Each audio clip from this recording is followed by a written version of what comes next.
ಸರಿ ಗುಣ ಏನಪ್ಪ ಅಂದ್ರೆ ಬೆಕ್ಕು ಅತ್ಯಂತ ಮೃದು ಹೌದು, ಪ್ರೀತಿನೂ ಹೌದು. ಆದ್ರೆ ಅದ್ರ ಭಾಳ ನಾವು ತೊಂದರೆ ಕೊಟ್ಟರೆ ಮೈ ಹರ್ಕೊಳ್ಳೋದು, ಕೀಚೋದು ಮಾಡ್ತದೆ. ಆದರೂ ಅದು ಸಮೀಪದಲ್ಲಿ ಇರ್ಬೋದು ನಮ್ಮ ಮನೆಯಲ್ಲಿ. ಬಟ್ ನಾಯಿದಾಗಲ್ಲ. ನಾಯಿ ಕಡಿತಪ್ಪ ಅಂತಂದರೆ ನಿಜವಾಗಿ ಅದರ ಹೊಡೆತ ತಿಂದವ್ರಿಗೆ ಗೊತ್ತದು ಏನಾಗ್ತದೆ ಅಂತೇಳಿ. ಯಾಕಂದ್ರೆ ನಾಯಿ ಕಡಿತಂದ್ರೆ ಅದರಲ್ಲೂ ಏನಾದರೂ ಹುಚ್ಚು ನಾಯಿನೋ ಒಳ್ಳೆ ನಾಯಿನೋ, ಬೀದಿ ನಾಯಿಗಳು ಪಾಪ ಸಾಕು ನಾಯಿಗಳನ್ನು ಸಾಕಷ್ಟು ತೊಂದರೆ ಕೊಡುವಾಗ ಬೀದಿ ನಾಯಿಗಳು ತೊಂದರೆ ಕೊಡದೇ ಇರ್ತಾವ.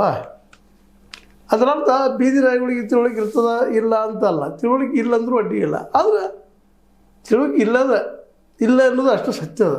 ಯಾಕಂದ್ರೆ ಎರಡು ಮನುಷ್ಯನೂ ಅದ್ರ ಮನಸ್ಸನ್ನು ಅರ್ಥ ಮಾಡ್ಕೊಳ್ಳಿಕ್ಕೆ ಸಾಧ್ಯ ಇಲ್ಲ.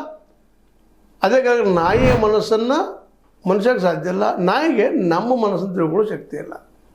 ಅದೇನೋ ಪ್ರೀತಿ, ಹಾಲು ಹಾಕ್ತಾರೆ, ರೊಟ್ಟಿ ಹಾಕ್ತಾರೆ, ಮತ್ತೇನೋ ಹಾಕ್ತಾರೆ ಅಂತೇಳಿ ಅದು ನಮ್ಮನ್ನು ಓಲೈಸ್ತಾ ಇರ್ತದೆ, ಆಹಾರ ಸಿಗ್ತದೆ ಅಂತೇಳಿ.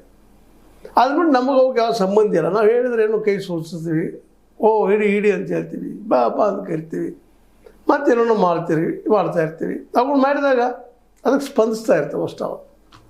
ಆದರೆ ಈ ಪ್ರಾಣಿದ ಏನೆಲ್ಲ ಇತ್ತೀಚೆಗೆ ಕಾನೂನುಗಳು ಸಾಕಷ್ಟದ. ಅದನ್ನು ಕೊಲ್ಲೋ ಆಗಿಲ್ಲ, ಹಿಡಿಯೋ ಆಗಿಲ್ಲ, ಮತ್ತೇನೋ ಮಾಡುವಾಗಿಲ್ಲ, ಬೆರಕೆ ಇಡುವಾಗಿಲ್ಲ ಅಂತೇಳಿ ಅದು ಇತ್ತೀಚೆಗೆ ಸುಪ್ರೀಂ ಕೋರ್ಟ್ ಇದೆಲ್ಲ ಅಭ್ಯಾಸ ಮಾಡಿ ಸುಪ್ರೀಂ ಕೋರ್ಟ್ ಡಿಸಿಷನ್ ಕೊಟ್ಟದ ಈ ನಾಯಿಗಳನ್ನು, ಬೀದಿ ನಾಯಿಗಳನ್ನು ಎಲ್ಲಾದರೂ ಹೋಗಿ ಬೇರೆ ಕಡೆ ಶಿಫ್ಟ್ ಮಾಡಿರಿ ಅಂತೇಳಿ. ಯಾಕೆ ಕೆಲವೊಮ್ಮೆ ವಯಸ್ಸಾದವ್ರಿಗೆ, ಕೆಲವೊಮ್ಮೆ ಮಕ್ಕಳಿಗೆ ಹಲವು ಸಲ ಕಡತಗಳಾಗಿದ್ದಾವೆ, ಸಾವು ಆಗಿದ್ದಾವೆ. ಅದಕ್ಕಿದು ಜನಗಳ ಮಧ್ಯದಲ್ಲಿ ಬೀದಿ ನಾಯಿಗಳು ಬೇಕಾಗಿವತ್ತು ಅಂತೇಳಿ. ಒಂದು ಕಾಲಕ್ಕೆ ಬೇಕಾಗಿದ್ದಿಲ್ಲ ಅಂತಲ್ಲ. ಹಳ್ಳಿಗಳಲ್ಲೇ ಒಂದು ಪ್ರಾಥಮಿಕ ಹಂತದ ಕುಟುಂಬಗಳು ಇರ್ತದೆ.